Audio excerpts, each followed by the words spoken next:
Mummy నేను ఇప్పుడే వస్తాను. కానీ సాగర్, మమ్మీ మీరు ఒక్క విషయం అర్థం చేసుకోండి. మనం ఈ కాంపిటీషన్లో గెలవడం కోసం రైవల్ టీం విషయాలు తెలుసుకోవడం చాలా అవసరం కదా. నేను ఇప్పుడే వస్తాను.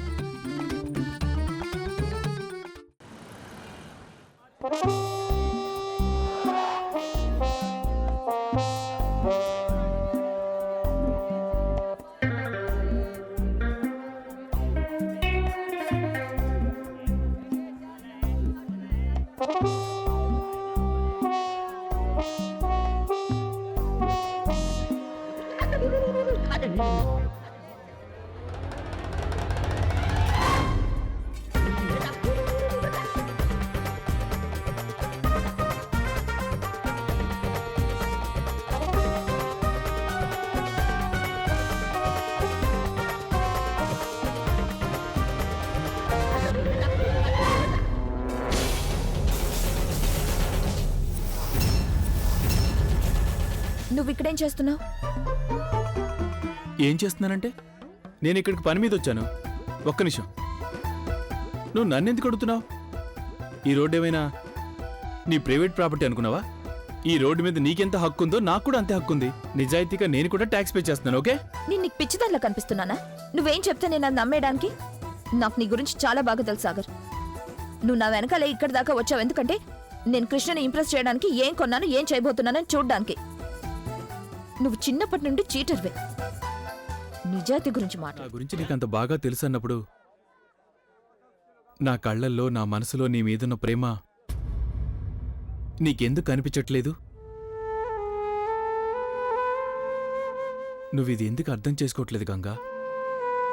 నేనిప్పుడు చేసేవన్నీ నేను నీకు దగ్గరవటానికే. గంగంటే కేవలం గంగే కాదు, ఈ సాగర్ గుండె చప్పుడు. గంగ లేకపోతే సాగర్ కూడా లేడు.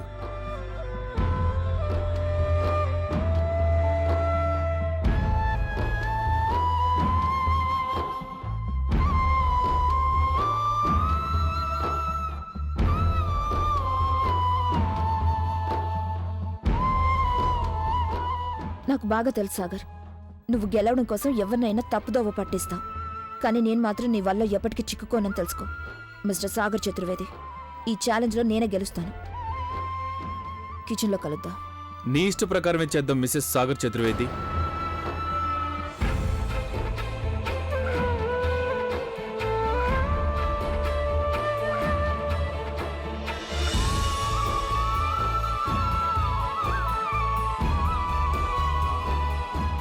మనం కిచెన్లో కలుద్దాం.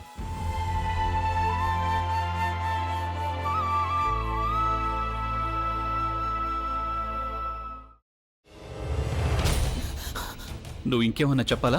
ఇంకేమన్నా అబద్ధం చెప్పాలనుకుంటే చెప్పేయి. నేను చూడాలనుకుంటున్నాను నన్ను మోసం చేయడానికి నువ్వు ఎంత నీచానికి దిగజారగలవు అని. ఎందుకు ఆలియా, ఎందుకు నువ్వు ఇలా చేసావు? నీకు తెలుసు కదా నానమ్మ తర్వాత నీ ఒక్కదానిని కదా నేను పూర్తిగా నమ్మేది. ఏమన్నావు నువ్వు? ఈ మధ్య అన్నిటినీ మర్చిపోతున్నావా? అది చాలు. వాటిలో ఉన్న శక్తి విషయాన్ని గ్రహించి మనకు వివరిస్తాయి.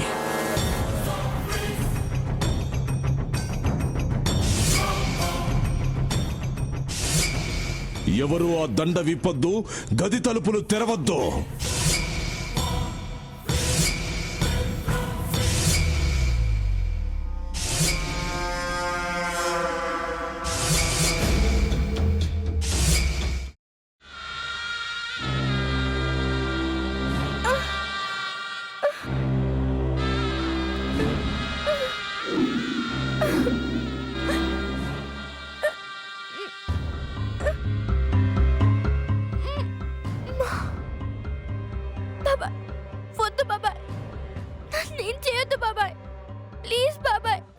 నీకు నిజం తెలిసినప్పుడే నా ఆలోచనలో నువ్వు చచ్చిపోయావు.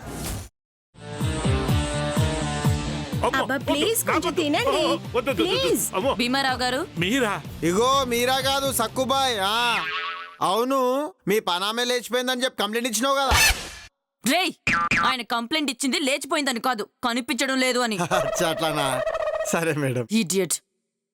ఆ వంట మనిషి పేరేంటన్నారు? రత్తాలు మేడం. ఏం పెద్ద మంచి, నీ వంట మంచిని కూడా మేడం అని పిలుస్తావా? రేయ్ హాఫ్ బ్రెయిన్,